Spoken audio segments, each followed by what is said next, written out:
Hello, flutists. I want to thank Flute World for being the sponsor of this PorterFlute Pod, Ask Amy, Études Edition. Established in 1983, Flute World is the original flute specialty shop.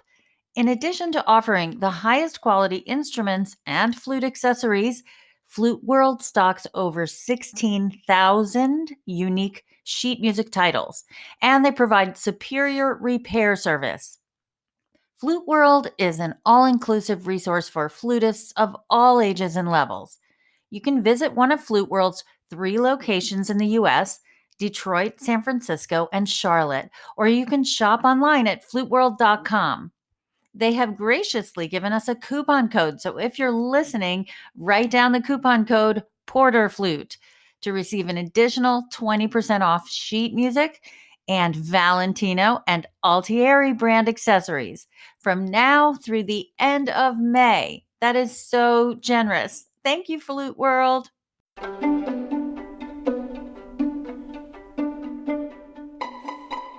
Hi, I'm Amy Porter. Some of you know me as a flutist and a classical musician, others as a professor, and some of you know me as a publisher and arranger. I'm a stepmom, I'm a business owner, and I'm the founder of a couple of nonprofits, and this is my podcast. My core mission as an entrepreneur is to appreciate what I have around me, and then I try and see as clearly as possible how I can help. So let's talk, let's share information, let's laugh and sometimes cry over the things that we have to work through in life and in music, in business and family and relationships. Come on into my PorterFlute Pod.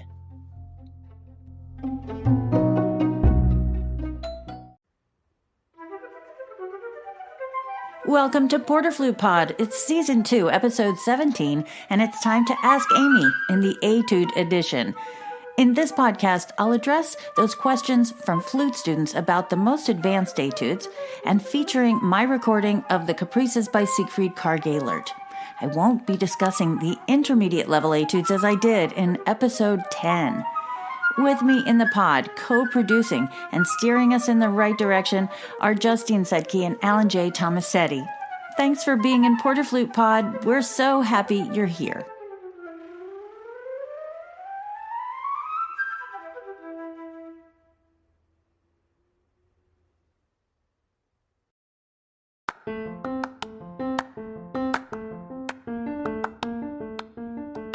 Let's get started with the first question.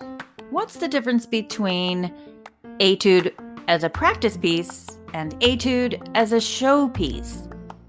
Okay, an etude is a study all day long. Now, in the music business, we have something called a show piece, and that can definitely show up as an etude, of course. If it has promise as a showpiece on the concert stage, maybe it can be an encore or a main piece. And usually these pieces are called capricci or caprices. They're definitely meant to show off the musical prowess of the performer, but can lead to vicissitudes in performances, constantly wavering over time. We can inevitably fail if we don't do etudes. We can slip, we can get frustrated, and we'll never want to play a showpiece again. There are etudes that are just practice etudes. So they'll facilitate a certain trill fingering over and over and over again. Or they'll repeat complicated articulations until we're blue in the face. These etudes most definitely have been penned by Marcel Moïse and Anderson. There are etudes that are helpful for legato, staccato, style, every form of articulation, a technical twister. And these twisters are definitely penned by Anderson and Moïse. See, Anderson was the Paganini virtuoso of his time. Now, the pieces we call caprices or fantasias or etudes that are performance-worthy, they consist of bravura and compelling techniques and melodies, and they capture the listener's attention. Flute players gravitate to Anderson Opus 15 number 3 as an encore, or Paganini's 24th Caprice for violin as an encore. It's good to keep these pieces in your wheelhouse. Now, I wouldn't recommend them for serious weekly etude playing unless you're willing to invest the time in learning the entire method. So you'd get to know all of them, not just one famous one, or not just one finger twister. The concert stage is for your audience. You're in service to others when you're programming a concert. Yes. So make sure you're bringing your best program, not a program with too many complicated etudes, but a program where you'll be benefiting your audience and it's not beyond their knowledge.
Question number 2.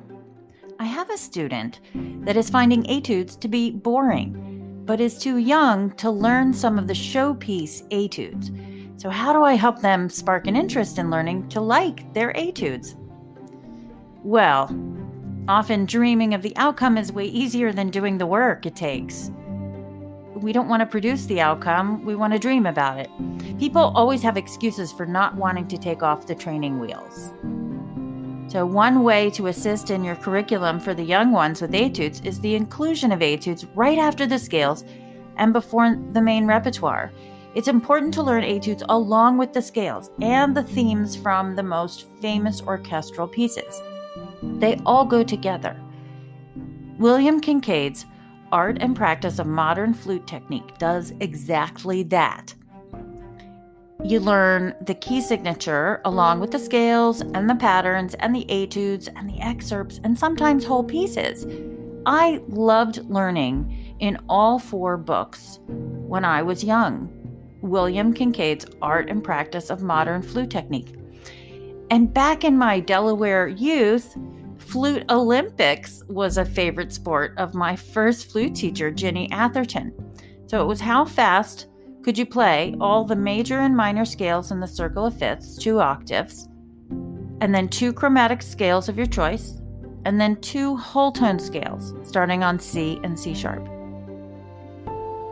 I loved that. My students will agree that I can spend 40 minutes on part of an etude because it will directly relate to the piece the student is playing. You know, why not work out the kinks before we can take on more than we can chew?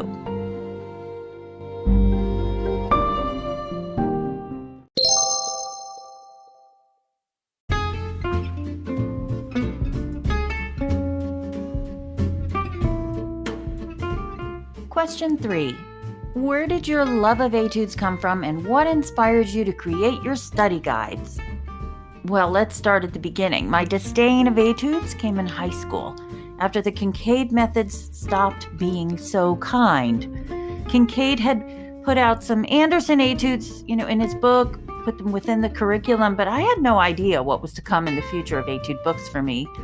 For instance, when I got to the etude books, Anderson Opus 33, the eyes of disappointment over the glasses on my teacher's nose, Deborah Carter Smith, the look on her face was all it took for me to hate key signatures and counting slowly. And then by the time I got to Juilliard, I might have mentioned, Sam Barron immediately diagnosed me with etudes. What? I had gotten into Juilliard by playing number 13 of Altez and number 5 Biche. What? Nope. I was put on Anderson Opus 15, and I had to accept my fate of key signatures again. My love of etudes came the second I graduated Juilliard. It came from realizing in my teaching how much of a difference they actually made in playing. They serve as accountability pieces. I knew I had to teach a lot of flute concepts and techniques and showcase the pedagogy that had been handed down to me. The Boom System flute etudes were worth studying because nothing had changed in the way we play. Nothing has changed in the way we play Western classical music. Notes still have to fall evenly in the technical passages. Intervals still have to be in tune. Our lips still have to sculpt the air. And our minds still have to get around the fact that we play an instrument of physics. Etudes are amazing for all this. Now, where did I come up with the study guide, and why did I start with Karg-Elert? Because I taught them to myself. Samuel Barron had never introduced them to me. I was at a point in life where I had to be away from the house I had just bought, and I wanted to restore the house, but I was spending time away from home, living a different life, and supporting someone else every summer for years. So being away from home at an opera company, I was wandering around the opera company asking some opera coaches to help me with the German. And not just the meaning of the German, but the meaning of the German. And I was hanging out with opera singers, so everything is based in story. I decided to make up stories along with the Caprices. You know, it was just one summer where I was just chilling out. I decided to start writing down my advice for each caprice. And then I decided that after about 4 years at Michigan, my idea could come to fruition. See, if I had to teach X amount of students Y amount of times, then the math was a bit overwhelming. There's 30 caprices, right? Couldn't I just roll camera and say what I wanted to say and give it to the students as a study guide? Why not? So I applied for a grant and I got it. And guess what the 2 words I heard the most from my friends and family were at the time? You're crazy. I'm not kidding. Yeah, I'm the crazy one. I see the future of my life and where I really want it to go. And that was in front of a camera, feeling happy to extol the wisdom of these amazing musical authors and bring it to the curriculum in an easy and accessible way. So I'm going to play for you now the hardest caprice for me to record in one take. This is from my CD Passacaglia. It's caprice number 22. It took 19 times. Yeah. Anyone else want to give me a high five on that? Caprice number 22. And all it is are intervals written in a very methodical way, but it has to be smooth and soft. And as it goes along to the ending, he writes these intervals by 8 notes at a time. Sevenths, going to sixth, perfect fifths, perfect fourths, major thirds, seconds, and then a cascading minor seventh arpeggio. My fingers would slip or my brain would twist. Just ask Dave Shaw, my engineer. I couldn't get it. And I had to in one take. So listen here to how careful I'm being. It's take 19 out of 19. The one that had the most takes of any on the study guide. Listen here, if you can tell, I have trepidation, but I'm pushing through.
Question 4.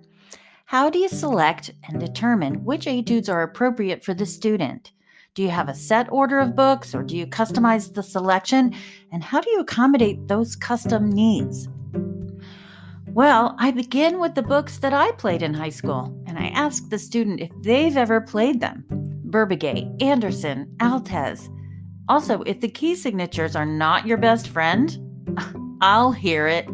Everyone will hear it. You see, the scales are the germ of all music, so this is a fact that has to be embraced for life. If a student hasn't played what I played as a youth in Philadelphia, then everyone, no matter what level, has to play them. You can't really go through flute life not having played etudes because they're written by flute players, and they'll make all the difference in your consistency and your endurance, the two most important things to have when performing. Here's the game I play with older students. It's a fun game. You can't graduate here without having played, right? Or I can't go another summer without learning X, Y, or Z, etude book. And usually it's the student's own realization, complete with wide eyes. They have this look on their face. How have I managed to survive without this mainstay, right? These etude books have survived the test of time. You can't deny it. And ask some of your favorite classical flutists or jazz flutists, rock flutists, Indian flutists. Hey, did you study all the scales and classical etude riffs and ragas growing up? The answer will always be yes, if they're your favorite.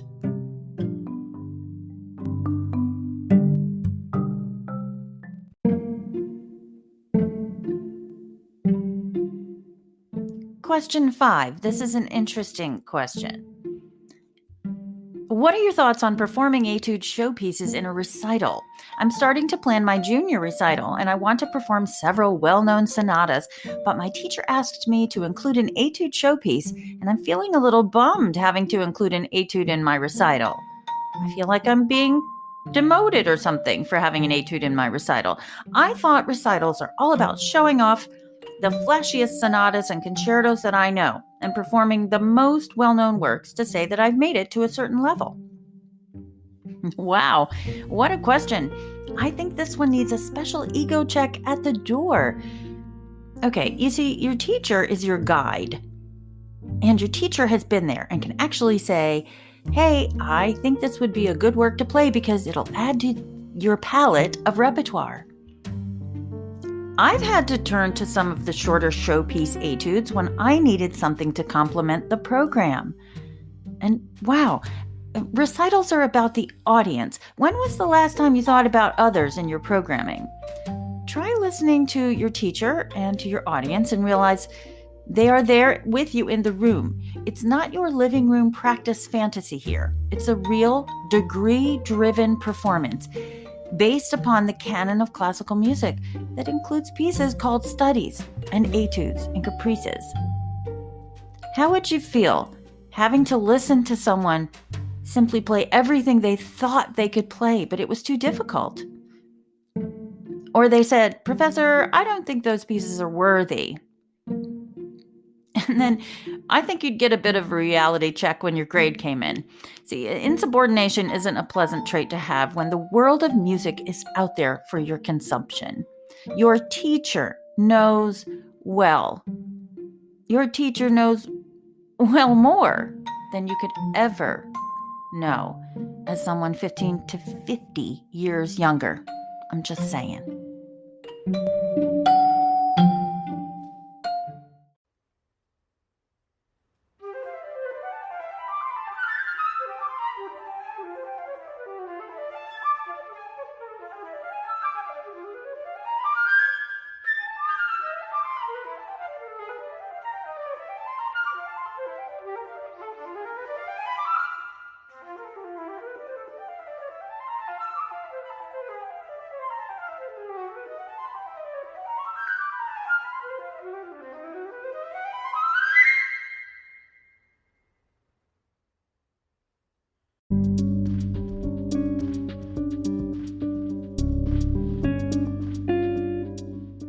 question 6. How important is it to complete an etude method in order? Can I just pick and choose which etudes I like and ignore the ones that don't interest me? Okay. Can I talk like a Marie Forleo right now and say, you think you're so darn clever? Again, leading with the ego as a learning tool is never a good idea. Guys, just go practice. You don't know what's best for you yet if your ear hasn't been in that etude book. Go in order because you'll learn things along the way that the method is trying to teach you. The difficulty lies in your weaknesses, not your strengths. So don't get caught up in your own delight in what you can do, and understand the practicing comes in the few minutes you do the activities that serve your greatest weakness. Now, another question is, are there any etudes that you've either overplayed or haven't touched in a long time purposefully, or you don't like playing? Well, personally, I don't like Anderson Opus 15 for that very memory I spoke of earlier. And they were difficult for me. And so when students play them, I can tell how hard it is.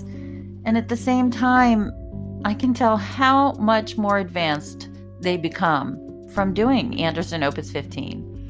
I think I go into a sort of empathetic state of, oh, honey, I know it'll all work out. And if you're a crazy person and want to delve into the Opus 60 and 66 of Anderson, then take them 1 month at a time. There's even a Facebook Anderson Etude Opus 60 group that serves as an accountability of one of those etudes per month. It was started by Lisa Westervelt, so check it out. Overplayed etudes? Well, overplayed may not be the right word, since I love all etudes, but well-worn is for sure. So the Altez second flute teacher part, I think I've played hundreds of times. I think I could accompany you as a second flute part in your lesson without the music. And I've played them with students so many times over 22 years that Dr.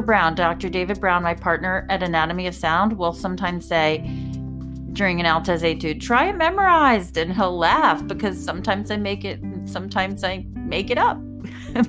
But I'm pretty much playing what Altez wrote as the duet part. Now, don't forget, play Altez 11 and 22 with a friend.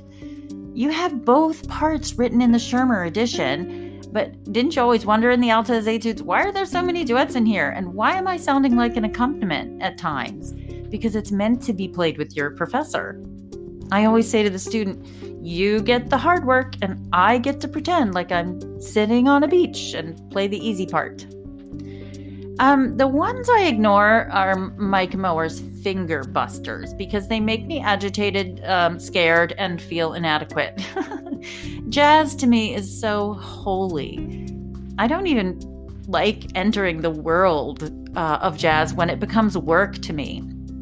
See, that's the classical era for me. I'll do the Will Offerman's etudes or the Robert Dick etudes for the extended technique, but the jazz ones really get me nervous. Hey, I have parameters.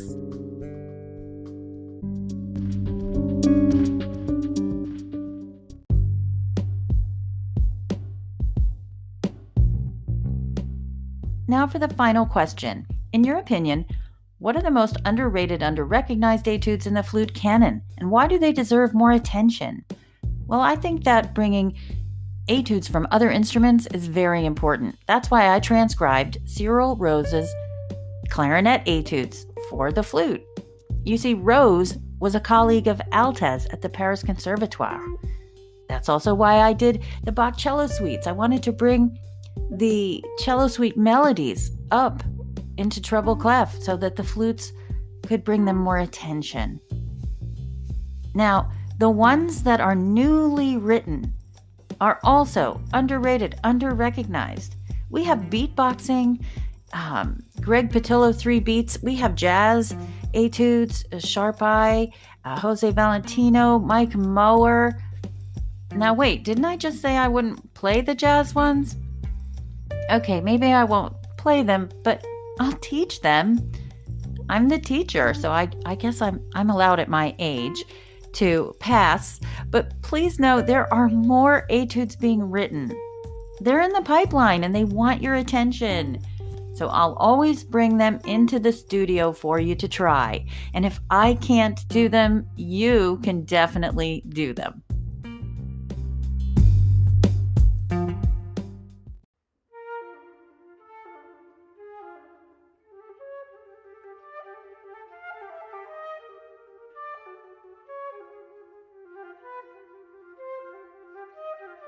Do you have a question that I can answer on PorterFlute Pod? Don't hesitate to contact me. My contact page is on my website, amyporter.com. I want to thank Flute World for sponsoring this episode of Ask Amy Études Edition. You can find Flute World at fluteworld.com. Join us next time on PorterFlute Pod. It's our Business 101 category. We're going to have that business mindset along with the mindset of being a musician and being a good person. So we have guest Mark Toplitsky. We also have news from Flutistry. So we'll see you next time in PorterFlute Pod. Thanks for being here. I'm so grateful for you.